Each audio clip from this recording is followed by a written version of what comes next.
Coach, you start us off. All right, so really happy for our university. You know, 5 years ago when we came here, and I thought about it this week, and been coming off of four non-winning seasons here, and Chancellor and Keith made a decision to bring us here, and a lot of really good things have happened, but there's not been a signature game like this, and been close, when Alabama was here and all that, so just really happy because I know we've been close with games, and for our fans, for them to be able to enjoy this, and that's a great Georgia team.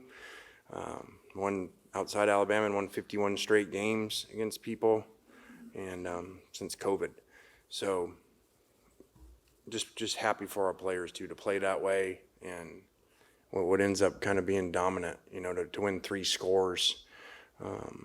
Is a lot of people doing a lot of things right. And this game started a year ago, when these guys beat us like that.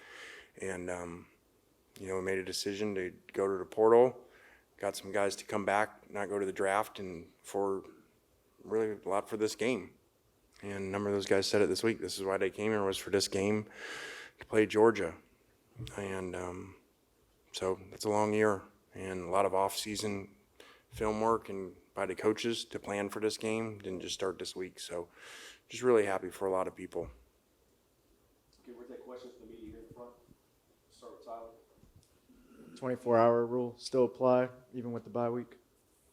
Yeah, for me it won't, for them probably, but we got a lot of work to do. We put ourselves in position now, not just with beating Georgia, but beating them like that put ourselves in position to be in the playoffs. So I'm not worried about the rankings and all that. That'll work itself out. We got 2 more games to play and need to go win those 2 games to put us in that position.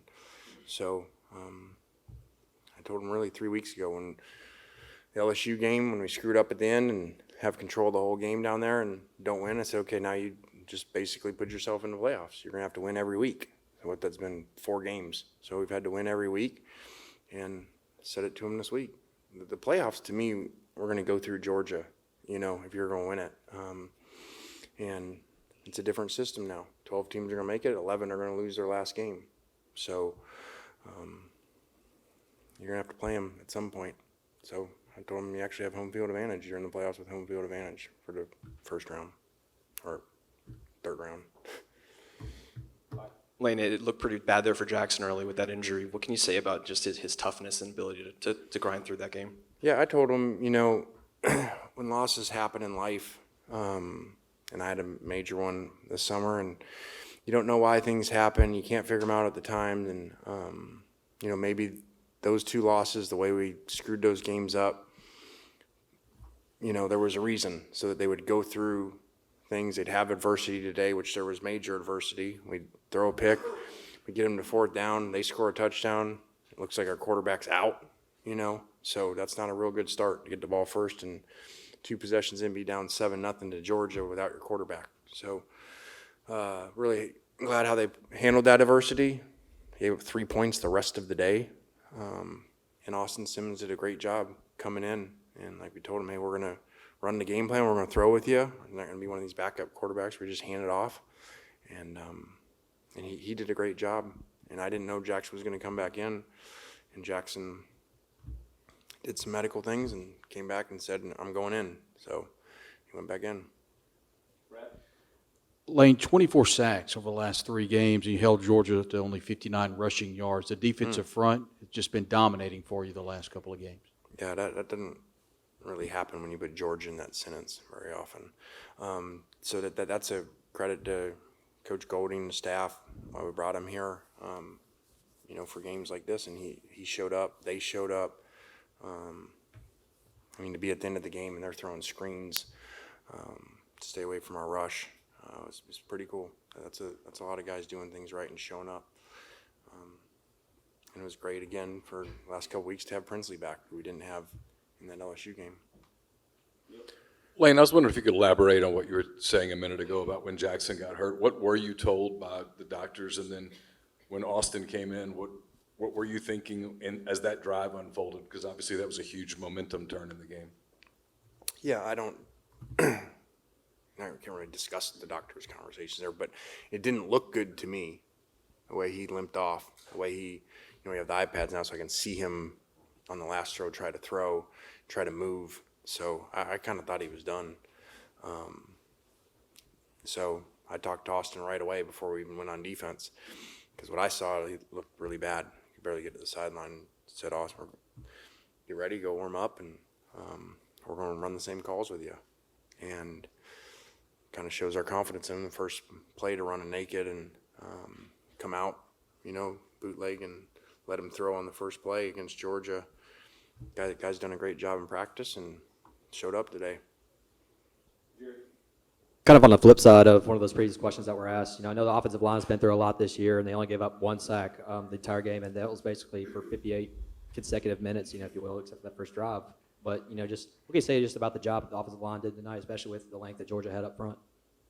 Yeah, I think the offensive line has done a good job in the last few weeks in pass protection. So they had to do it today. I don't know if it was a secret watching, but, we kind of said it's going to be really tough to run the ball, and our starting running back was out, and we've struggled to run the ball, and they're really big and long. So we called a lot of pass plays on purpose today and a lot of controlled passing to try to say, okay, this is going to be our extended run game, because those are tough matchups in there.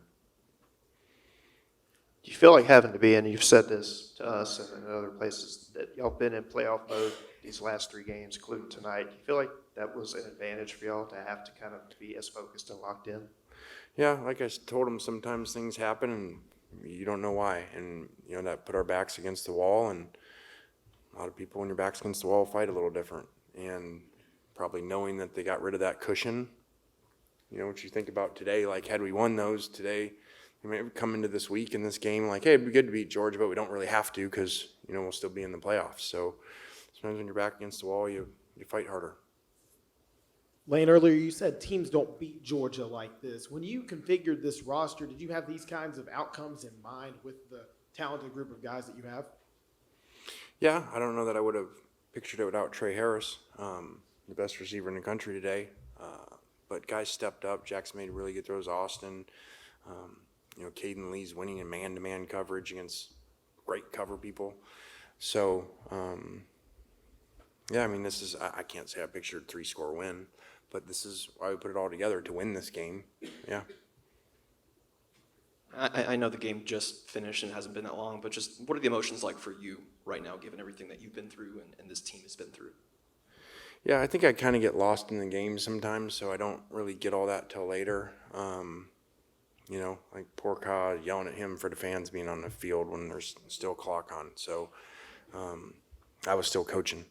And so I don't know. Kind of had a moment when she asked me on camera, about the game, and I was good with all that. But when she said, how about your quarterback, Jackson, and when he battled back from, and Jackson had just walked by and said, I love you, coach, in the last play. And he's just an awesome kid. And to get hurt like that, and I'm like, are you sure? And he's like, yeah, it'll be just like the Peach Bowl. It's the same injury, same type of feeling. I'll be able to do it, just can't run perimeter very well, and I'll find a way. So it's a really cool group of kids, and he led this thing. I said it in the off season. He led getting these guys all together, and like a coach, So just really happy for him coming off of last week of shattering those records, and then today to just get a gritty performance like he did. It's really, really awesome to watch. What did you see from the receiving group as a whole? It was more of a complete game from all the receivers. So what's your take on their day? Again, they're playing without the best receiver in the country. And they did a great job. They made plays, significant plays. You got a 4th and 2 that gets converted where, again, that's kind of where we used to run. And in this game plan, we threw it. And they beat guys that are really good in man-to-man. And guys that are going to play in the NFL. So just really proud of them. Go up top. Coach, you mentioned this was a great atmosphere and it was a great win for the fan base. Just kind of talk about the atmosphere, what that meant to you guys, the fan base sticking out through the rain and everything like that, and just being behind you throughout the game. What did that mean to the team? It's interesting you say that because I remember in warm-ups in Georgia, And I remember, and I even said it to Kyle, I'm like, man, I wish our place was like that in warm-ups. I mean, it was, when we were at Georgia, it was rocking 30 minutes before the game. And today I felt the exact same way. We were in warm-ups, they were playing videos, crowd was into it on the introductions of guys and stuff, and I look up, it's still whatever, 25, 30 minutes till the game. So it was really cool to have that, and it's great for the players. They feel like it's a big-time game, you know, when the fans are there early like that. So, and then Kyle had us not do the walk, so, because he said there was rain coming and it didn't rain during the walk, but so maybe the fans are more excited to see us because they didn't see us on the walk. So maybe there's something to that. It's Kyle's idea. We'll stay up top. Lane, you mentioned the fans, they got their money's worth today. They actually got to storm the field twice. Have you ever been a part of something like that? And do they maybe need a video or a class as to how to storm the field in a big win like that? Ooh. Might be 2 fines, Keith, because they actually stormed it twice. And that money goes to Georgia because we got LSU's money. I mean, I don't know. That ain't. They were excited. They were passionate. Wish they would have waited, but you know, sometimes I don't think they know that it was 4th down and the clock stops. So is what it is. But awesome environment. Just excited. I'm sure that this party in the SIP here will go on for definitely over 24 hours. Coach, after an up and down start to the season, blowout Arkansas, blowout Georgia at home, do you feel like this team has found its identity and this is the type of football that they're playing to their true potential as you head into the end of the season and then the playoffs? Yeah, but again, you got to do it every week. You know, every week things change, and we got to get healthy, get Trey back for this run here, and but I definitely think our identity is shown in being a dominant defense at times that just shuts people down, and a really good passing team. We were number 1 in the country in passing coming into the game. And again, that's the last 2.5, now 3.5 games, I think, without Trey. Coach, congrats on the win up here in the back left. You know, you said you were in coaching mode, which makes sense when you're in the middle of the game. But, you know, I'm just wondering if you could contextualize not only how big this game is and this win is for this season, but what does this do for a program, especially in, you know, the changing times where a win like this, everyone sees it and rosters change every year and things like that? Probably more than I'm thinking about it, like you said, in the moment. I mean, it's Georgia, man. Like I said, they were on the headset, and they're like, well, maybe they're just going to run the ball. I'm like, Georgia ain't going out like that. Like we got to finish this thing. So it's why we're even kicked the field goal to go up 3 scores to make sure that we could knock them out of it. Because, you know, they've basically been champs of college football for years, and you gotta be able to do that. So I probably haven't done whatever that big word was you said. Those SAT words on college campus. Also, you're obviously Caden kicking today, just kind of outstanding. What can you say about him just nailing that shot from wherever it was on the field? Yeah, the long one was huge earlier, and then the last ones were big too, you know, because analytics are kind of like, you're kind of torn there what to do. So just made sure, told the holder if it's a bad snap, go down, because we can't get this thing blocked in return for a touchdown. That's the only way we can lose right there. And he came through, and good holds too. Lane, J.J. Pegues at one point came out of the game. He was injured, went to the locker room. He came back. He's run the football. We were actually waiting to see him throw the football. He's done everything for you. He's been a great player for you this year. Just curious as your thoughts on Pegues and what he means to the program. Yeah, I think it when he goes down, and he went down and he had to go get an x-ray, it just shows you how valuable he is, because he's a D tackle, and we're scrambling because he's in like 5 different personnels on offense that he's in. And then because he blocks as a tight end, he runs, he plays fullback. And so when we had to go rearrange all that when he was down, it makes you realize how valuable he is. And especially short yardage against Georgia, as you saw, like people struggle in short yardage against those guys. So that's why we turned to him when we had one early. I think he made 7 yards or something. Lane, not a ton of time for this to sink in, but you kind of alluded to your dad a little earlier. Has he been on your mind at all this week, or I guess especially in these 30 minutes after the win? Yeah, you know, I know he's watching, He loved these type of games and big games, and I thought about him a lot this week. And I was like, man, if we win this thing, like he'll be so happy. Because he was always like last year after that, he's like, hey, we're gonna get this turned around. I remember him saying after the game, we're gonna get this thing turned around, and you're gonna beat Georgia next year. And it was really kind of, we beat him in his style. Great defense, dominant defensive performance, some kind of mushy offense and field goals, and so he's happy about that performance. Last one, Chris. Lane, you've been around great defenses. You coached against them. Any way to quantify as a coach when you have the kind of depth and talent you guys have up front now, how much easier it makes a pathway to playing for and competing for a championship? Because I know that's what you guys want to do. Yeah, I mean that was part of the deal a year ago, and knowing what that looks like, knowing what 34 straight wins at USC, 26 straight wins at Alabama. Last 26 games, I think I was there. So I've seen what it looks like, and it doesn't look like just frontline premier defensive players. And you saw that today when guys go in, and here goes the next one, and here goes Zay Harris, goes in and makes an unbelievable play on the fumble.